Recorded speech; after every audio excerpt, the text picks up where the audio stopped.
You're tuned in to Voiced Thoughts Talk Show and Podcast, a forum where we discuss and explore society-based topics while advocating and providing information and resources to the community through an unscripted, unfiltered, and authentic approach. Listen on Spotify, iHeartRadio, Amazon Music, and Apple Music. Watch us on YouTube. Join our Facebook group. Follow us on social media, Instagram, TikTok, and Facebook at Voiced Thoughts Talk Show and Podcast, your society-based channel.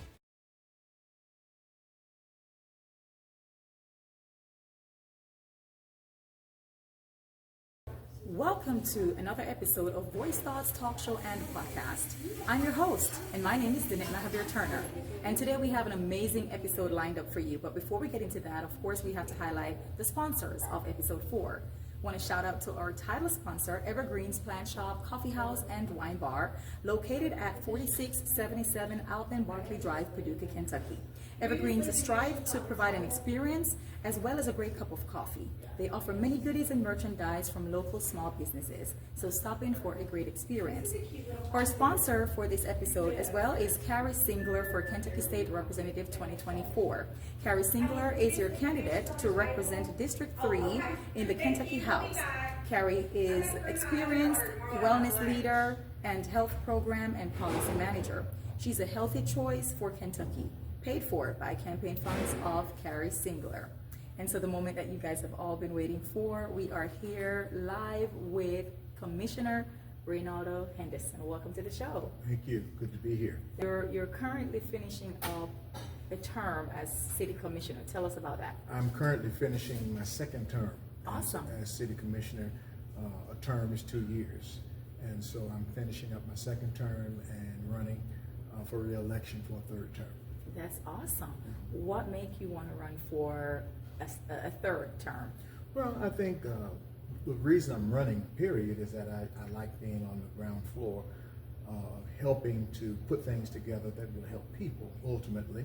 And I'm running for the third term simply because I think things have gone so well the first 2 terms, and we're getting a lot of things done, and people are getting helped, and I just want to continue that whole process. I love that. All right, so before we get into the real nitty-gritty things right now, of course, Evergreen's being the title sponsor. Every time I do an episode, they provide 2 amazing drinks, featured drinks rather. And so right now, you have a drink. If you want to hold it up to the camera, if you're watching, you can see. If you're listening, you won't be able to, but I'll give a brief description of what's in this drink.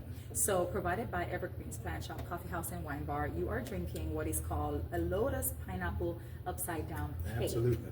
And I'll tell you what's inside of it. It's a plant-based energy drink. Tastes exactly like a pineapple upside down cake. What are your thoughts on that? It tastes exactly like a pineapple upside down cake. I may need to try that. It is delicious. I may need to try that. I love that they have so many unique different things here. And all of a sudden I've got this spurt of energy. Ooh, so you're getting your sugar, you're getting all your dessert type stuff, and you're getting your energy. I love that. Yeah. And once again, that's the Lotus Pineapple Upside Down Cake. Well, I am having, and I'm going to hold it up to the camera here, what's called Ghost Stories Latte. I guess it's the season, right? This is made specially with s'mores and toasted marshmallows topped with roasted marshmallows and graham crackers. So again, that's the Ghost Stories Latte. Let me take a sip and, give my feedback. So it is a hot drink. It's very delicious. Like, I haven't tasted anything from this location that has not been scrumptious anyway. All right, so you're finishing up your second term. You're running for a third term. Correct. Right? You have so much going on for you. You are the pastor of a church. Tell us about that. Well, I'm the pastor of the Washington Street Church. Washington Street, actually next year we'll be celebrating 170 years in the same location. And we're one of the oldest African-American churches in all of Western Kentucky. And I've been here now for 32 years. And we're just making our way and trying to make impact as often as we can, when we can.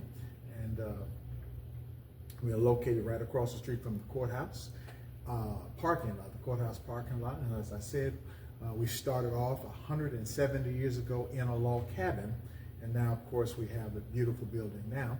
And we have been in the same location for these 170 years. Wow, that is impressive. Yeah. And so you also kind of supervise or manage over a warming center. Tell us about that. Our church took on the challenge probably 4 seasons ago, 4 years ago, to actually put together a warming center. What took place is some years before, the 5 downtown churches, at that time, Mayor Kaler asked the 5 downtown churches if we would take 1 month and host a warming center in our buildings, and all of us did. And we came back right at COVID, and the need was there. And they came back to us at Washington Street and said, "Will you do it?"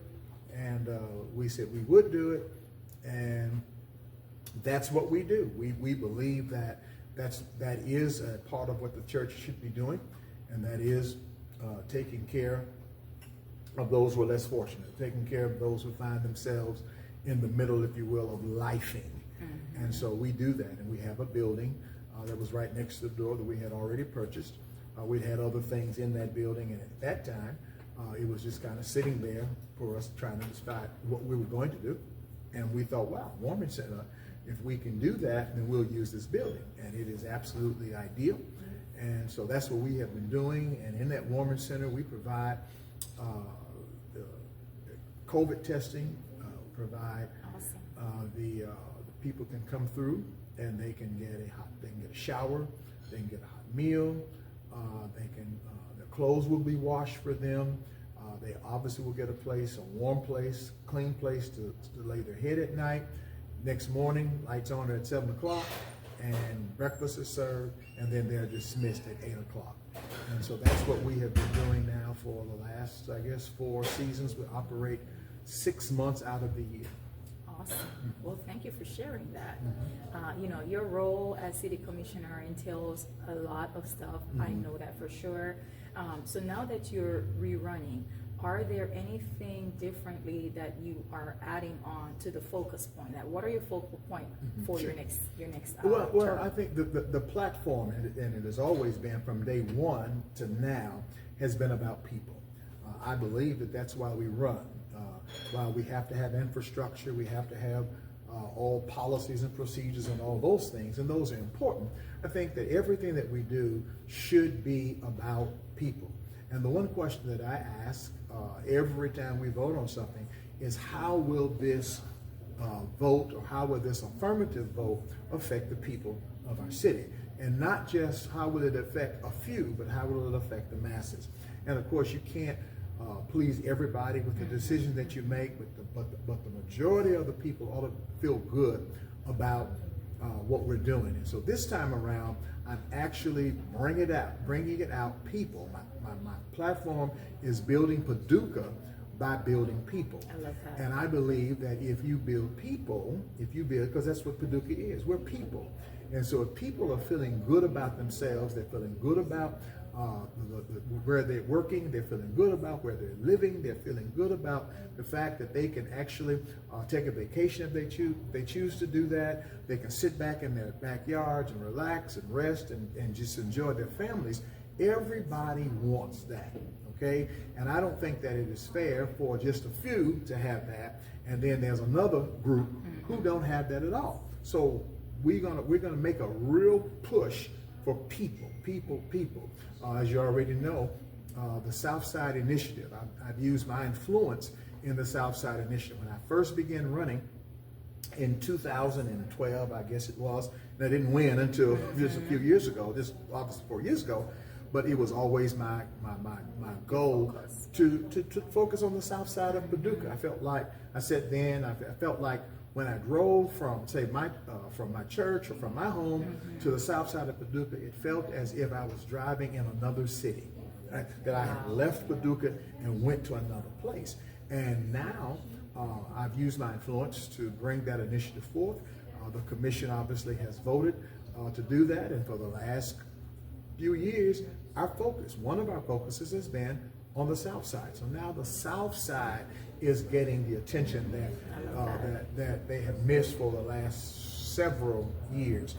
So everything is about Southside. We just dedicated and went through, toured our first home that was built by the Neighborhood Alliance on the South Side. And so this is the first of many homes that will be built, and the first of many things that, not the first, but this one of the things that will take place or has taken place on the South Side of Paducah.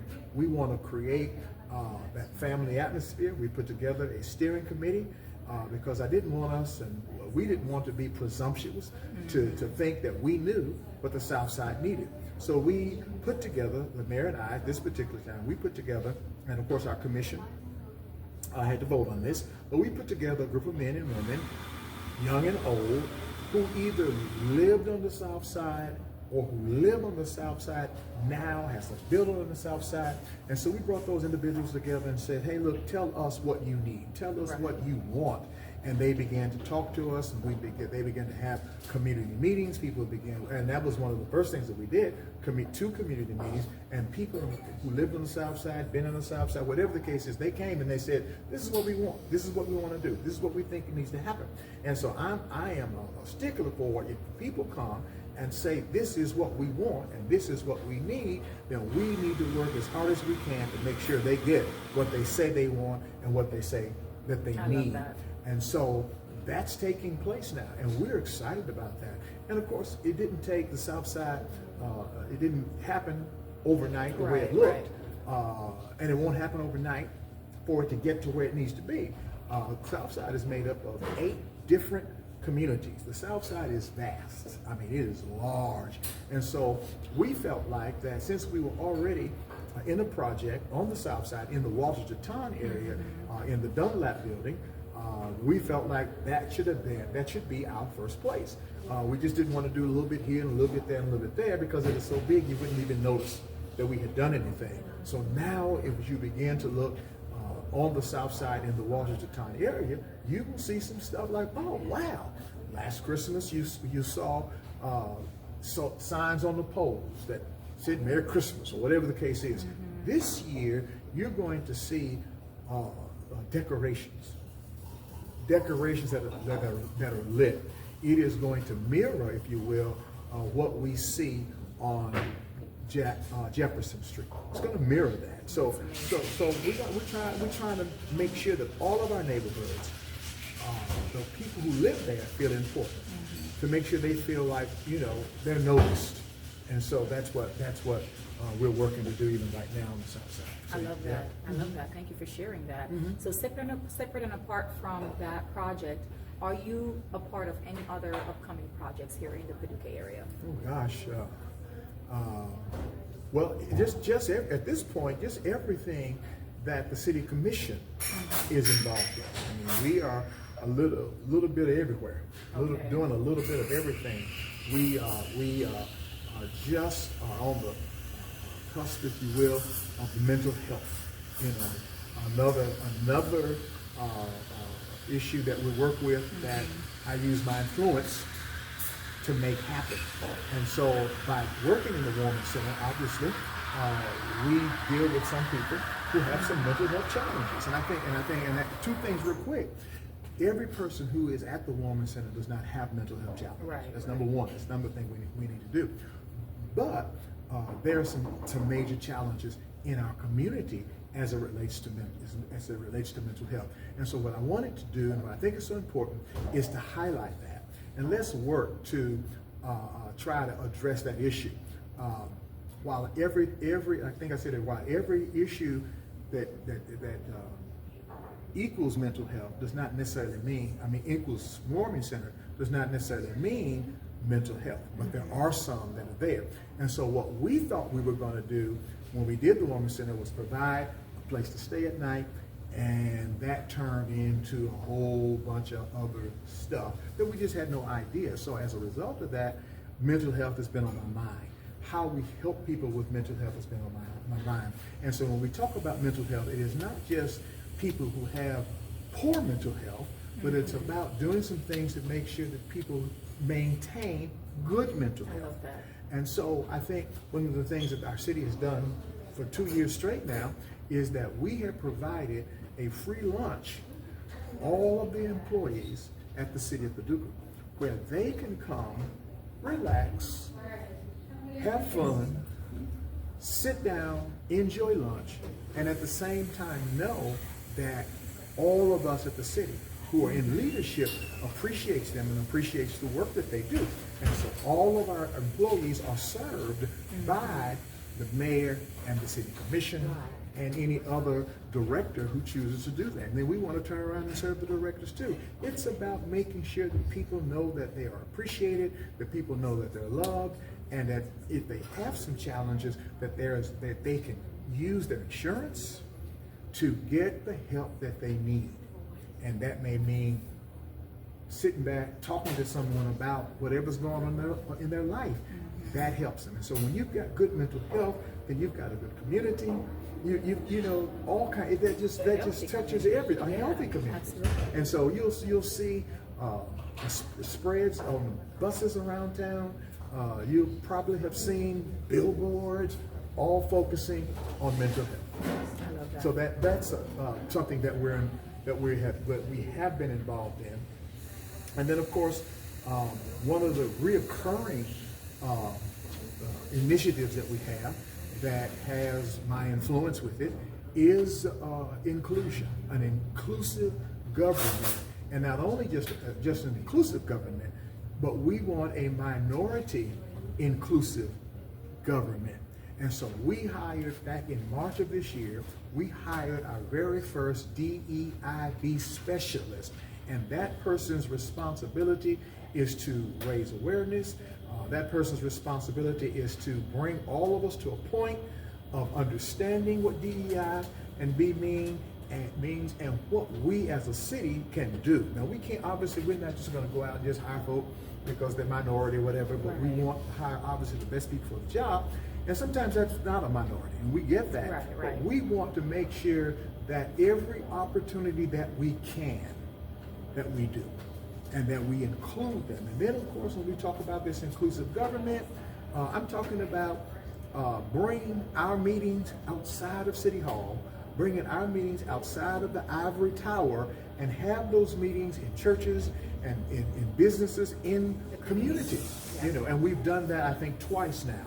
You know, and I'm hoping that we'll do that more in the coming year, because I believe that there's some people, who can't get to City Hall. There's some people who are intimidated by City Hall, but they will come and they will talk and they will speak up about their community if you have it in their church, if you have it in a business that I'm familiar, or communities or something, but having it in the community. So those are things that we have done, and those are things that we're continuing to place emphasis on, and continually putting resources behind. And again, what does that translate into? It translates into people.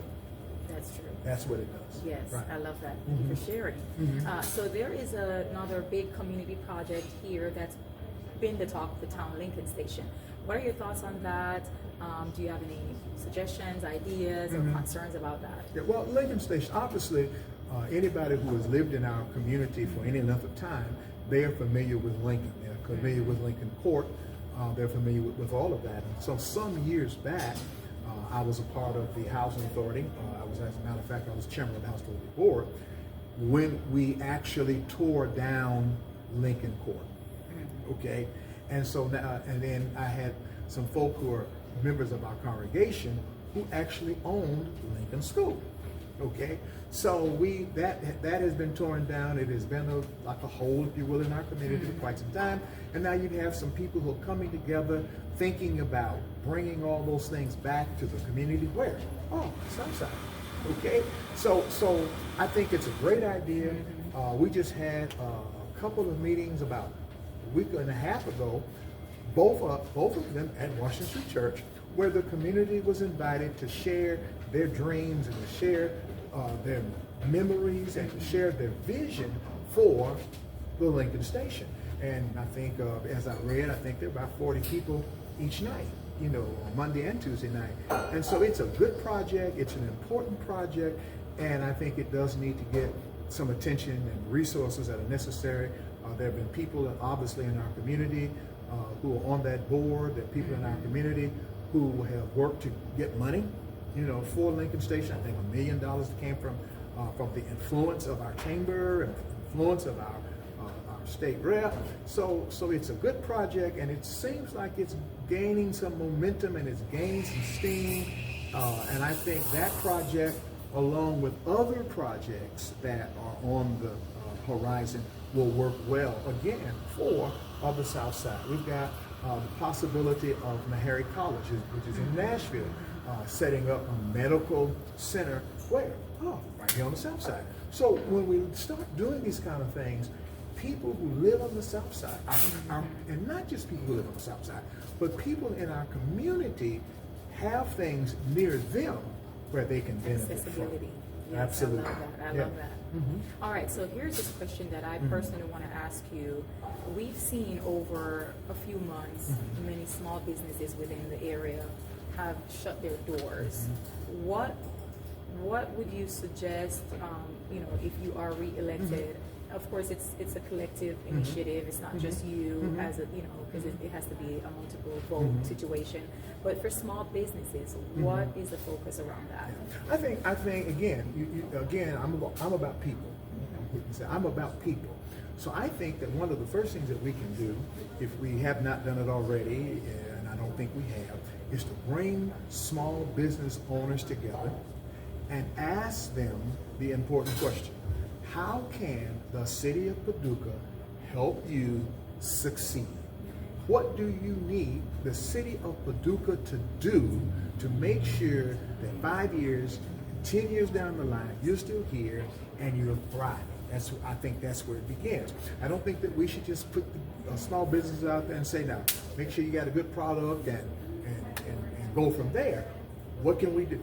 So therefore, I think when small businesses, we need to look at where small businesses are. And we need to ask ourselves the question, what can we do in this community to create more traffic? Okay, not just driving traffic, but walking traffic. I'm thinking of a couple of places right now that I think would begin to thrive if we did something, if the city did something in that community, in that neighborhood. Once upon a time, there was a restaurant there. And so it was booming. That area was booming. And then all of a sudden, there was no restaurant there. I think they may have had a fire and they moved downtown and whatnot. And that area has been somewhat blighted ever since.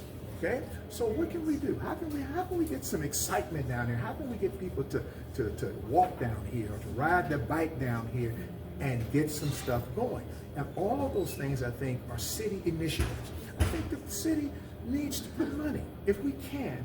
Obviously, we want to be good stewards of what we do have, but if the city can, if we can talk to small business owners and say, hey, can we give you $10,000? Can we give you $20,000 for you to spend however you think it needs to be spent in your business? Okay? So don't just give them $10,000 and say it's got to be put on the roof. You got to put on a roof. Or you've got to put it here, or you got to put it there. What can you do? Do you need $10,000 or $20,000 to help you with payroll? Do you need a few $1,000s to help you with supplies? What do you need? And then we make it happen. And of course, there has to be accountability. All of those things go with it. But we, I think, in the past, either we've done nothing, or we have assumed that they just ought to make it. And I think particularly in this economy, that's an unfair move. City needs to be right there, and I'm not talking about, our favorite business. I'm talking about every business that has a license with the city of Paducah, every business that's paying taxes, every business that's current with their taxes. Maybe if a business has gotten behind in taxes, maybe they can be forgiven. You say maybe, just to make sure you take the stress off of people trying to figure, oh gosh, how am I going to do this, how am I going to do that? Because you're human. And so we talk about mental health, and we talk about good mental health. Then if we can take the stress off of people to say, okay, don't worry about this, not worry about this, then perhaps we can cause some creative juices to begin to flow again, and they can begin to dream again. They can have vision again. They can grab hold of what they need to grab hold that got them out there in the first place, and then we'll see some stuff that's blossoming all over the place. It's all about helping people succeed, and the city needs to be a part of that. I believe that. I love that. I love that. I really do. And I think that's something that I would like to be a part of in, like, orchestrating it, find a location, invite small businesses to be a part of that meeting. Because as I said, it's about the people. It's about the people. It is about the people, and a decision should not be made without the involvement of the people. And community engagement has to be more than a buzzword. Community engagement has to be just that. If the community says, we need A, B, C, D, or this community used to have A, B, C, D, we think this community can thrive again if we have A, B, C, D, then the city ought to be all about it. The city cannot do everything. We get that. We can't do everything. And so there has to be some collaboration, obviously, but the city sure could take off a lot of stress. The city could certainly alleviate a lot of anxiety just with whatever we can do. I love that. All right, we're going to take the time once again to highlight our sponsors for episode 4. Our title sponsor, Evergreen's Plant Shop Coffee House and Wine Bar, located at 4677 Alvin Barclay Drive, Paducah, Kentucky. Evergreens strive to provide an experience as well as a great cup of coffee. They offer many goodies and merchandises from local small businesses, so stop in for a great experience. Our episode sponsor, Carrie Singler for Kentucky State Representative 2024. Carrie Singler is your candidate to represent District 3 in the Kentucky House. Carrie is an experienced wellness leader, health program, and policy manager. She's a healthy choice for Kentucky, and this was paid for by the campaign funds of Carrie Singler. Now, I want you to tell the audience, listeners and viewers, how can they support your campaign for re-election coming up here in November? Well, they can support, obviously, we need a little bit of everything. I told a group of folk the other night when they asked the same question, what can we do? What are you expecting from us? I said, I'm a preacher, so I'm looking for money. You will not hurt my feelings if you send money. We can always use money. And to do that, there is a Cash App, a Raynarldo Henderson for Paducah Cash App. There is my webpage, Henderson for Paducah, which you can leave money. And then, of course, we have a P.O. Box 73 for Paducah, Kentucky 42002. And you can send it there, and we'll get it, and we'll put it to good use. Absolutely. And where can they, reach out to you within now, of course, before election, if somebody in the community has certain concerns and they want to reach you, how can they do that? Well, my cell phone, I think everybody in Paducah has my cell phone. So it's 270-349-3517. And of course, my office as pastor is at 721 Washington Street, right here in Paducah.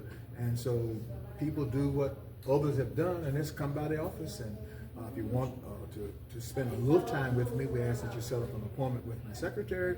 But if you just come through and want me to take about 5 or 10 minutes to talk about some issues, then you just pop in. You see my car, more than likely I'm there. I love that open door policy. I really do. Well, I appreciate you for stopping in today and, talking with me. And of course, I want to wish you nothing but the best with the rest of your campaign. I know November 5th is right around the corner.